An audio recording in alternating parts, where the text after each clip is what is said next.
Selamat pagi buat semuanya. Saudaraku, kedewasaan orang itu, kedewasaan rohani itu sangat penting. Ini yang akan saya bagikan untuk pagi hari ini. Kita boleh mengukur, kita bisa mengukur kita sudah dewasa atau masih anak-anak dalam hal rohani ya. Mari kita buka tentang kedewasaannya. Saudaraku, kita buka firman Tuhannya dari Galatia 2 ayat 20. Firman Tuhannya berkata demikian. Namun aku hidup, tetapi bukan lagi aku sendiri yang hidup, melainkan Kristus yang hidup di dalam aku.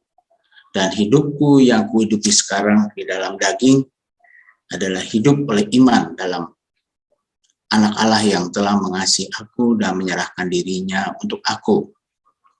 Ini adalah firman Tuhan bagi orang-orang yang menerima Yesus sebagai Tuhan dan Juru Selamat. Dia dari anak-anak rohani, dia bertumbuh menjadi orang yang dewasa rohani.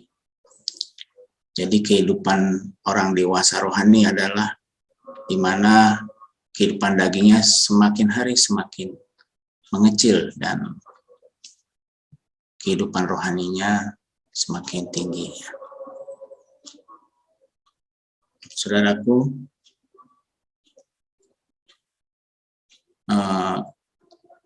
menempatkan Yesus sebagai pusat kehidupan seseorang tidak semudah mengatakannya. Firman tadi di Galatia 2 ayat 20 tuh, ada hal-hal yang gak mudah kita bisa lakukan karena butuh perjuangan. Kita bisa menilai tindak tanduk hidupnya, apakah benarkah ia menempatkan seperti Yesus menempatkan dirinya. Jadi kita bisa lihat Yesus nanti betul-betul sebagai orang yang dewasa rohani. Jadi Tuhan Yesus itu harus menjadi standar hidup kita, menjadi standar hidup orang-orang yang mau berdoa juga pagi hari ini kepada Tuhan. Nah, standarnya ini, saudaraku. Standar daripada standar hidup hidup Kristen adalah Filipi 2 ayat 5 mengatakan, hendaklah kamu dalam hidupmu bersama menaruh pikiran dan perasaan yang terdapat juga dalam Kristus Yesus. Jadi standarnya Yesus. Apa yang Yesus kerjakan, kita harus lakukan juga ya. Demikian. Jadi kalau Yesus berdoa, ya kita harus berdoa. Seperti itu.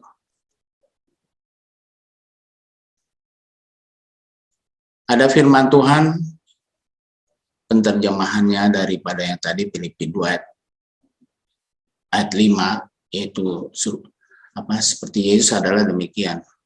Di Filipi 2 ayat 6-8 mengatakan gini, yang walaupun dalam rupa Allah, tidak menganggap kesetaraan dengan Allah itu sebagai milik yang harus dipertahankan. Perhatikan ya firman Tuhannya, sebagai orang dewasa. Melainkan telah mengosongkan dirinya sendiri dan mengambil rupa seorang hamba dan menjadi sama dengan manusia. Dan dalam keadaan sebagai manusia, ia telah merendahkan dirinya dan taat sampai mati. Bahkan sampai mati di kayu salib.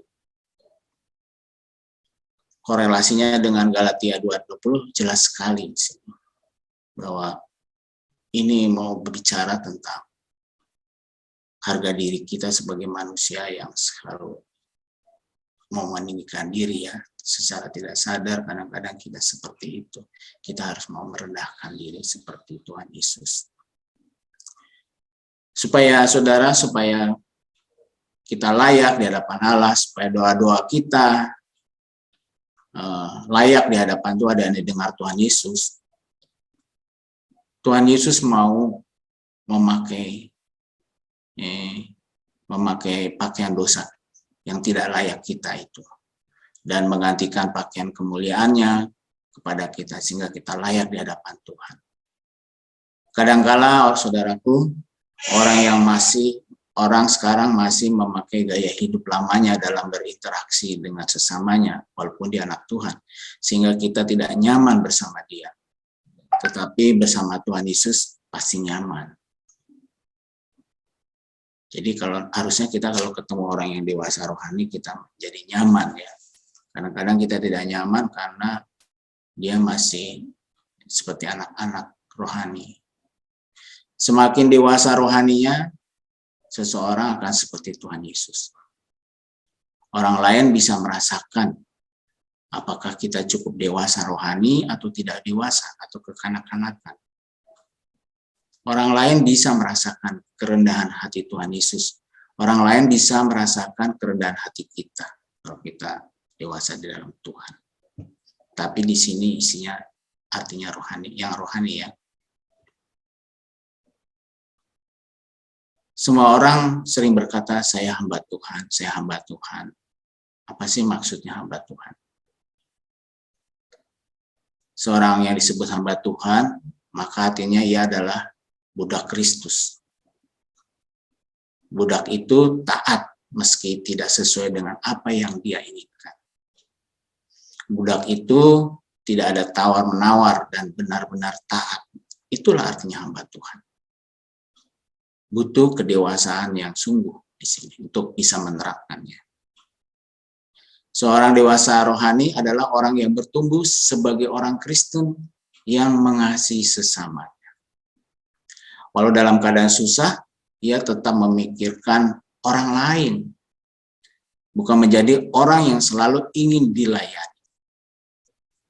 Pada waktu berdoa, ia selalu mengingat akan penderitaan orang dan mau menjadi pensalat bagi orang lain. Saya baca bahwa Paulus adalah orang yang jarang mendoakan dirinya. Dia selalu mendoakan orang lain.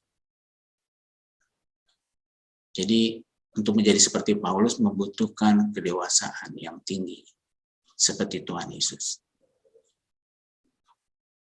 Di Ibrani 5 ayat 14, orang yang dewasa itu adalah seperti ini, saudara.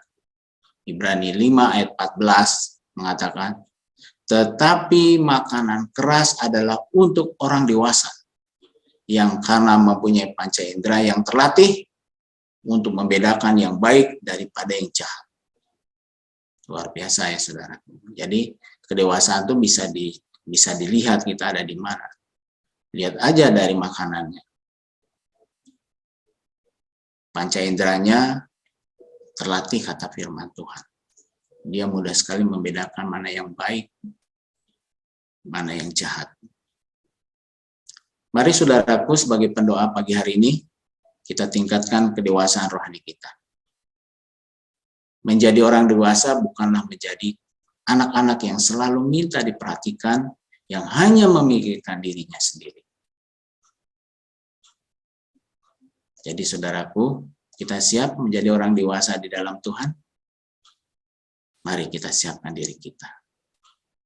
Kita boleh memenuhi Galatia 2 ayat 20, boleh memenuhi Filipi 2 ayat 5, bisa memenuhi Ibrani 5 ayat 14 tadi yang dibaca. Saya sudah share di grup chat. Kalau kita bisa melihat, membaca kembali, kita adalah orang-orang dewasa. Kalau orang-orang dewasa ada di gereja Tuhan, maka luar biasa pertumbuhan akan terjadi. Karena di sana ada saling mengasihi, saling melayani, saling memperhatikan, saling mendoakan. Tuhan memberkati. Mari kita berdoa.